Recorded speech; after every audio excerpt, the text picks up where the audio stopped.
Squad, it's me, Keisha, and I'm here with this week's All Tea, All Shade, Real Housewives of Salt Lake City, Season 5, Episode 9 review.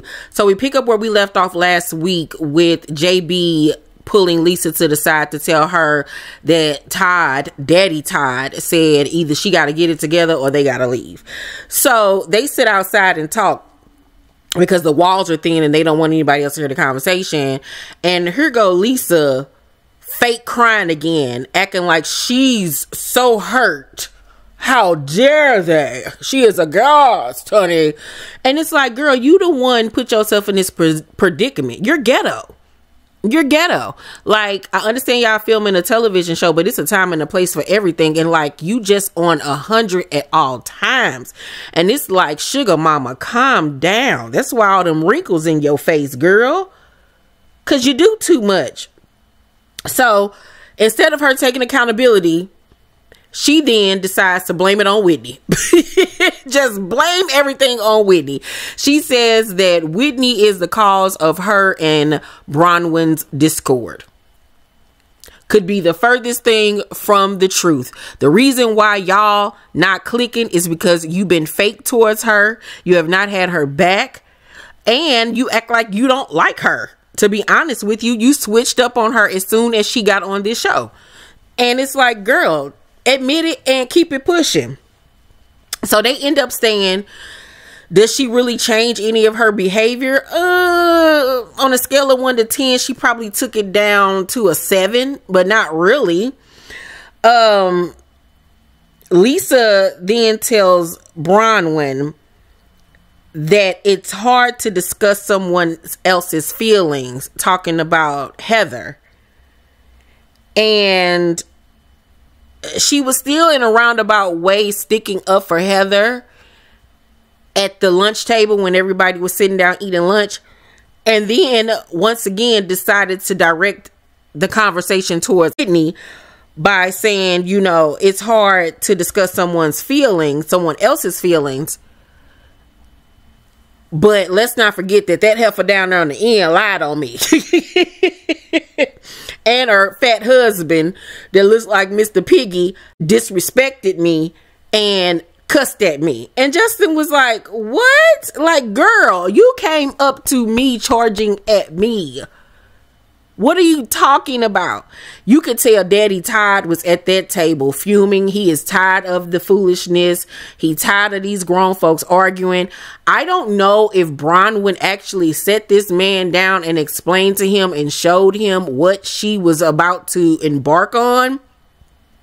Because he don't get it. He doesn't get the concept of the show. He is a curmudgeon. He is an angry little old man that likes everything his way, and when it's not going his way or people are not behaving the way that he prefers, Todd ain't got no use for it, no time for it, and everybody gonna get cussed out. Everybody. Okay, he is a very scary old man. Okay, and I don't want no parts.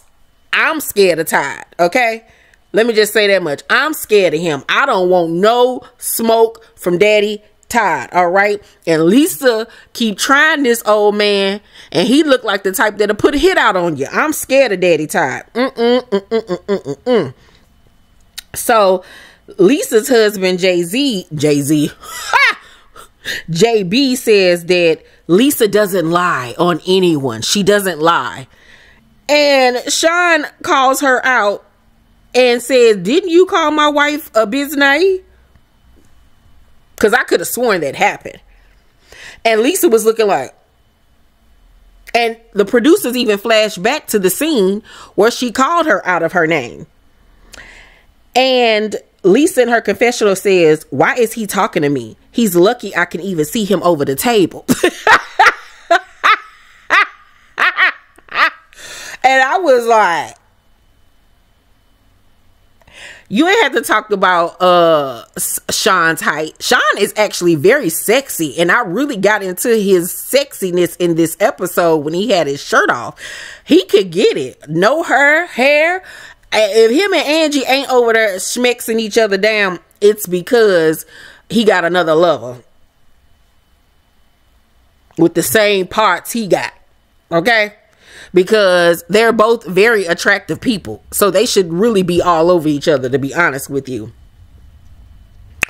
So we go back to Salt Lake City. So happy we did not see Heather this whole entire episode. Thank God, because I just knew they were about to show us Heather. Ugh. But instead they went to Mary's house, and Mary finally went up the steps, y'all. She went up the steps and into Robert Jr.'s room. And she walked in the room, child. Robert Jr. and that little white girl he called himself going with laid up in the bed together.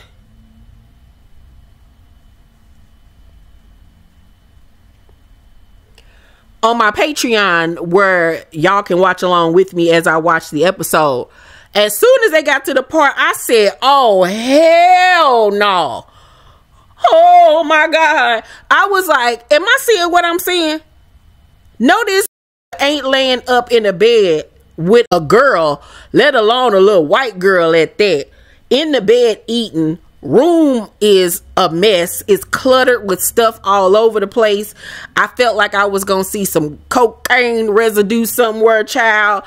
They was high out of their mind, child. Looked like they was high on opioids or something like that. It wasn't a coke high. It was like a pill high. And like I said, they in the bed eating, and crumbs is falling everywhere. And Mary just looking at them like, what in the New Jack City is going on? And so she says to him, like, what y'all got planned this week? And he was like, nothing.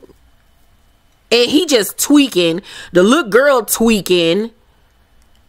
And Mary was like, y'all got to get up and do something with yourself. Like, I feel like I am talking to two babies. And the girl was like, I know. And I'm looking like, why are you here? Where is your home? Where is your mama and daddy? Mary, get them on the phone and tell them to come get their child. If she don't live with them no more, then she need to be going home. Because no, y'all ain't comfortable enough to be laid up in the bed together in my house. And ain't neither one of y'all working a job. And even if you was working a job, excuse you, I just wasn't raised like that. I wasn't raised like that. I wasn't raised like that. No. Only way you could be laid up in the bed in my house is if y'all married. Okay? No, I don't play that. No. And like I said, on top of them just being laid up in the house, eating, not doing nothing, and obviously high on top of that, it's very sad. And Mary was like looking at them like, my son is an addict. You could tell, like, it's becoming clearer and clearer to her that this boy has a problem. And she even went as far as to blame herself for sheltering him and spoiling him. And I was like, I get it. I understand that. But, you know, you can only take so much of the blame because he made a decision. And at the end of the day, where is Robert Sr.?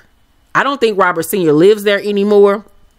But why isn't he stepping in and helping you with this situation? Like, why are you left to do all of this on your own? Thank God the little boy did go to rehab. Hopefully, you know, he stays clean and sober, but he's going to need extensive help, and she going to need to put her foot in his back and stay on him about working a job and getting his life in order. She got to cut him off financially. She got to start showing that boy tough love, because that was hard to watch. It really honestly was. And he could date the little girl all he wants, because Mary can't stop it. But she can stop the little girl from being in her house and enabling that situation. She wouldn't be able to lay up in my house. No way. Before the anniversary dinner that night for Todd and Bronwyn, Lisa talks to her husband, JB, and says that now she got an issue with Shawn. When Meredith came to her and was telling her that she didn't like the fact that Shawn refused to apologize to her, about Thayla's situation, she had told Meredith, or I've never experienced that side of him or whatever. But now that he called her out at the table, now she got an issue with Shawn. And it's like, Lisa, you got an issue with yourself, Wicked Witch of the West. Like, you are just a miserable person who is stuck on yourself, who is stuck on cloud nine. Everything is about you. You are the most self-absorbed person I've ever seen in my life. And I don't understand why ain't nobody cussed you out or at least smacked the shit out of you so you can understand it's not all about you, my love. It's simply not. So at dinner, we see that Bronwyn's anniversary gift ended up being the $4 million diamond necklace. Whoo, Jesus. Is Todd an asshole? Is Todd mean? Do Todd not know how to talk to people? Is Todd rude? Yeah. But if this man around here giving me $4 million necklaces, child, I'm gonna shut the hell up. I'm gonna shut up, okay? I'm going to be quiet, all right? Because if this don't work out, I at least get to take my necklace with me and get some change off of it, okay? Woo! $4 million. He got money to be dropping like that on jewelry? Okay, Daddy Todd. Okay. So while they're mingling and stuff before dinner, Todd mentions who Lisa and JB are to one of his associates, friends, or whatever. And he was like, yeah, they have a tequila brand. And the person was like, oh, that's cool. And he was like, yeah, it's a mediocre tequila. And I was like, Daddy Todd, no, you didn't just stun on them like that saying their tequila is mediocre. Todd don't give two F's, okay? He gonna say it how it is, and he don't care how you feel about it or anything. But watch what I tell you. At the reunion, Lisa is going to try to use that to her advantage to say, you know, he really hurt me talking about our business. I never went after his business. He owes me an apology. Even though she says some of the most heinous things about everybody else, she's going to try to milk that for everything she can. And I hope and pray that Bronwyn does not apologize on her husband's behalf, because the hell with Lisa, okay? At the dinner table, they're all, you know, drinking, eating, having a merry old time, and it's time for them to, you know, say a little speech about their anniversary. And Bronwyn makes a statement about the weather, saying that the weather was miserable but yet beautiful, and says that it's a metaphor for her and Todd's relationship. Miserable but beautiful. And I was like, oh, we are really seeing the chinks in this marriage. It is not all good over there in the hood, honey. They give me the type of relationship where when she met him, he probably swept her off her feet. She liked the fact that he was an older man, probably very, you know, the fact that he was powerful and rich and very confident and self-assured and a man about business. And, you know, she probably liked that authority, that authoritativeness. But you can tell the longer that they've been together and the older she's gotten, that she don't like that. She don't like the way he talks down to her. She don't like the fact that he talks to her like she's one of his kids or employees. He's very dismissive. He's rude to not only her but others, you know what I'm saying? And you could tell even on his side that as far as the way he treats her, it's like he's a no nonsense type person, and it's either you gonna fall in line or get left behind. Like, he literally does not have time for nothing of what you saying, okay? And I think that it's also a situation with him that he does not like the fact that Bronwyn isn't as matter of fact about her thoughts and feelings as he is. Like, he basically is one of them people like, spit it out, say what you mean what you say. And if you don't, he looking at you like, why are you missing your words? You know what I'm saying? He's a very controlling type of man, you know, and it's not cool. It's not cool for anybody to treat you that type of way regardless of how much money they have or how much money they spend on you. It's just not acceptable. And it's given that he probably done stepped out on her. It's given that very much. It's given that he probably is the type of man that when she doesn't do what he wants her to do or behave the way that he wants her, he probably is the type of man that puts her on punishment, won't talk to her, probably leave the house for weeks at a time, you know, probably cuts her off financially. Like, you just never know with men like him. He's very narcissistic, and I hate even using that word because black people have used that word and taken it and ran with it like they can't use any other nouns or adjectives to describe something. But yeah, it seems like after watching the mid-season trailer, we're going to really get into Bronwyn and Todd's marriage. And I wouldn't be surprised, because we've seen this time and time again where a woman comes on the show in a broken marriage and the husband allows it or goes with it as a way to make sure she has income coming in because he about to be out the door and filing for divorce. That's what this relationship is giving me. It's giving me, by if next season her and Todd will be getting a divorce. Yeah, her and Daddy Todd will be separating. I give it next season or the season after that, because she will be coming back. But her and Daddy Todd, no. They won't be together. They will not be together. So they then play the newlywed game. And one of the questions is, who apologizes first? And it said that Meredith apologizes first in her marriage. And Seth was like, I apologize. And she was like, on the days you're home. I was like, burn, baby.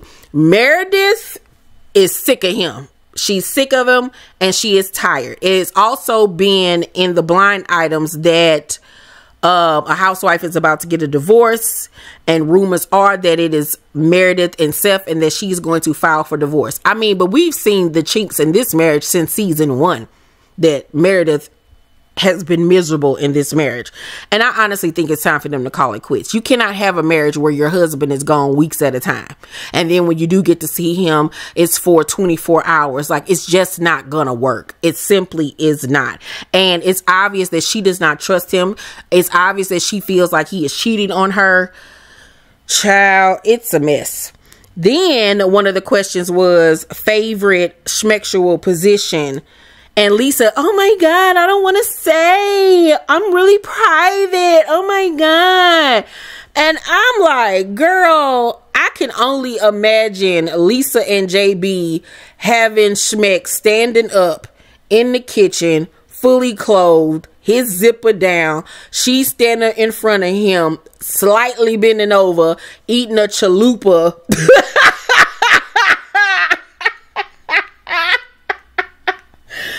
And drinking a Mountain Dew Baja Splash or whatever it's called from Taco Bell, and talking and texting the whole time.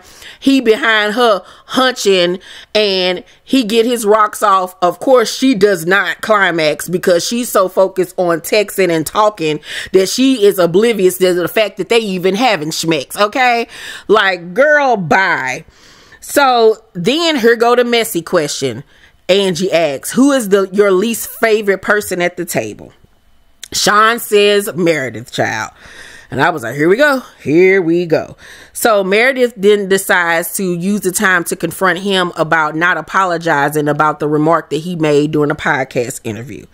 And he was like, you know what? I'm really irritated by this because the last time we talked about this, I thought we were good. I left the conversation thinking everything was fine. Because basically, he told you then, that's how I felt at the time. And obviously, he still feels that way. That's why there was no apology. So I'm still trying to figure out with Meredith what she thinks that she's going to get from this man.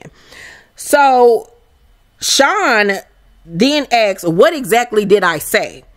And she was like, well, you know, I don't really want to, I can show you later, you know. But then Seth brings up the conversation on his phone and reads the title of the of the article, and then the producers actually played the audio of the interview. And in the interview, he basically said what Meredith accused him of, which is he felt like Meredith trying to insinuate that he is a homosexual male, and when that didn't pan out the way that she thought it was, she then tried to use the fact that her son is gay as a way of basically saying, I'm LGBTQ, you know, supportive. I would never, you know, sex shame anybody or anything like that. Whitney asks, you know, well, show us the proof, Meredith. Here goes Seth. Proof, biatch. I was like, what? Like, y'all, if y'all watch along with me on Patreon, I hollered literally because I was so shocked that that man said proof, biatch. I was like, what is going on? And Whitney was pissed, as she should have been, because why are you calling me a bitch? And then I'm surprised that Justin didn't check him. It's like, what is going on? Like, the men are showing up and showing out. Whitney was like, did you just call me a biatch? And he was like, yeah, because you're asking for proof and I'm showing you for proof. You know, people are lying on my wife and this is that and the third. And Shawn reiterates that he said it, but that he didn't talk about Brooks. And he didn't talk about Brooks. He talked about you, Meredith. He did not make any disparaging remark against your son. None whatsoever. Same thing that just happened with Rolly on Baddies with Diamond. Diamond wasn't talking about your son. She was talking about your parenting. Same thing with Meredith. So Meredith, girl, you can sit down somewhere with that. So then Whitney decides to ask Lisa, does she still feel Justin owes her an apology? And of course she feels like she still owed an apology.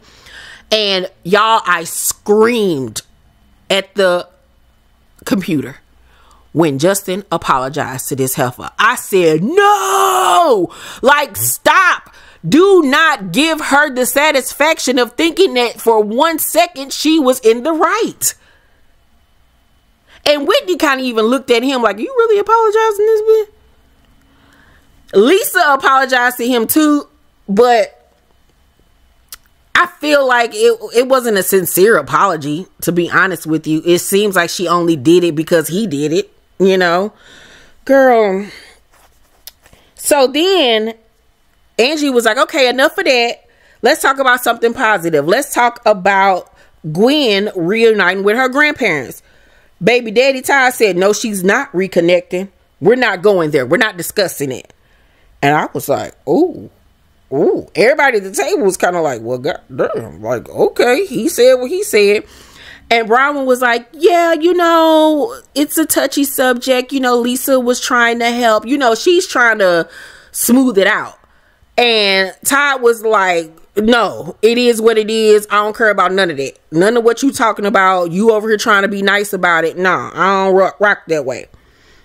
And he shuts her down from talking about it. He was like, we're done. Like, the conversation is over. And she shut the hell up, child. And she admits in her confessional that she thought that the ladies were going to embarrass her, but in all actuality, it was her husband. And I would be embarrassed too if my husband was talking to me like that. Period. Let alone in front of a group of other married people. Like, that was embarrassing. Like, yeah, that was cringy. It really honestly was. If she wants her marriage to survive, next season, Daddy Todd needs to only film scenes with her. He needs to pop in and pop out. No more group scenes. No more cash trips. He's not built for this at all. Bronwyn then on the last day asks Lisa to sit down and have a one-on-one conversation, and she tells her that she feels like their friendship changed as soon as she came into Lisa's friendship circle. And Lisa denies this. Of course she does. Bronwyn then tells her, like, I actually cried after Heather left my house. Like, I don't know what she told you, but I was very upset with the way that that conversation went. And she then goes on to question Lisa why she will not stick up for her. Like, she keeps on reiterating the fact that Lisa continues to have Heather's back, but she will not do the same for Bronwyn. And she flat out asks her, do you think I'm Two-Faced? And Lisa said, do I think you're Two-Faced? And she was like, really? She was like, okay, shit, you ain't even got an answer. You just gave me your answer. And Lisa still in that scene refuses to say whether or not she thinks that Bronwyn is fake. But in her confessional, she was like, I do think that she's fake sometimes. I do feel like I can't trust her. I was like, you supposed to be so upfront and all it is, but you ain't want to tell her to her face? Why you just didn't say it right then and there? Why? But I'm so happy that Bronwyn finally has acknowledged and peeped game that Lisa don't see it for her. Period. She does not see it for her at all. At all. So as they're packing to leave, Bronwyn is helping Todd pack up his stuff, and she makes a comment, what would you ever do without me? And he doesn't say anything. And she notices it because she mentions it. And I was like, ooh, this does not look good at all. This is giving me Camille Grammer season 1. Very cringy. Very cringy. Ugh, I felt so bad for Bronwyn. I really honestly do. So then when they're heading back to Salt Lake, the ladies find out that they're flying back on a plane and that Bronwyn booked everybody's flights. And Lisa is upset when she finds out that she has to sit and coach. She hasn't sat and coached since college. She's so upset that she's even thinking about staying a little bit later so they can get a better seat. But JB is like, we're not doing it. We're not doing it. Like, girl, it's a 47-minute flight. But she is upset, honey. She is beside herself. And I'm like, Lisa, if you don't get somewhere and sit your frail ass down somewhere and take this flight home and get somewhere and sit down, it is not that deep. You are not too good to sit and coach, girl. Stop. Please. Ugh. But overall, it was an excellent episode, child. Another banger. I'm going to give this week's episode an A. So far, we have not had one bad episode.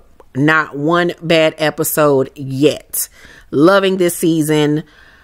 Y'all let me know what y'all thought about tonight's episode. Make sure to thumbs up this video, subscribe to my channel, and turn on your post notifications so you know when my videos drop. If you have not joined me over on Patreon, please do so. The link is down below in the description box. You get to watch all of the reality shows that I do reviews on with me over on Patreon.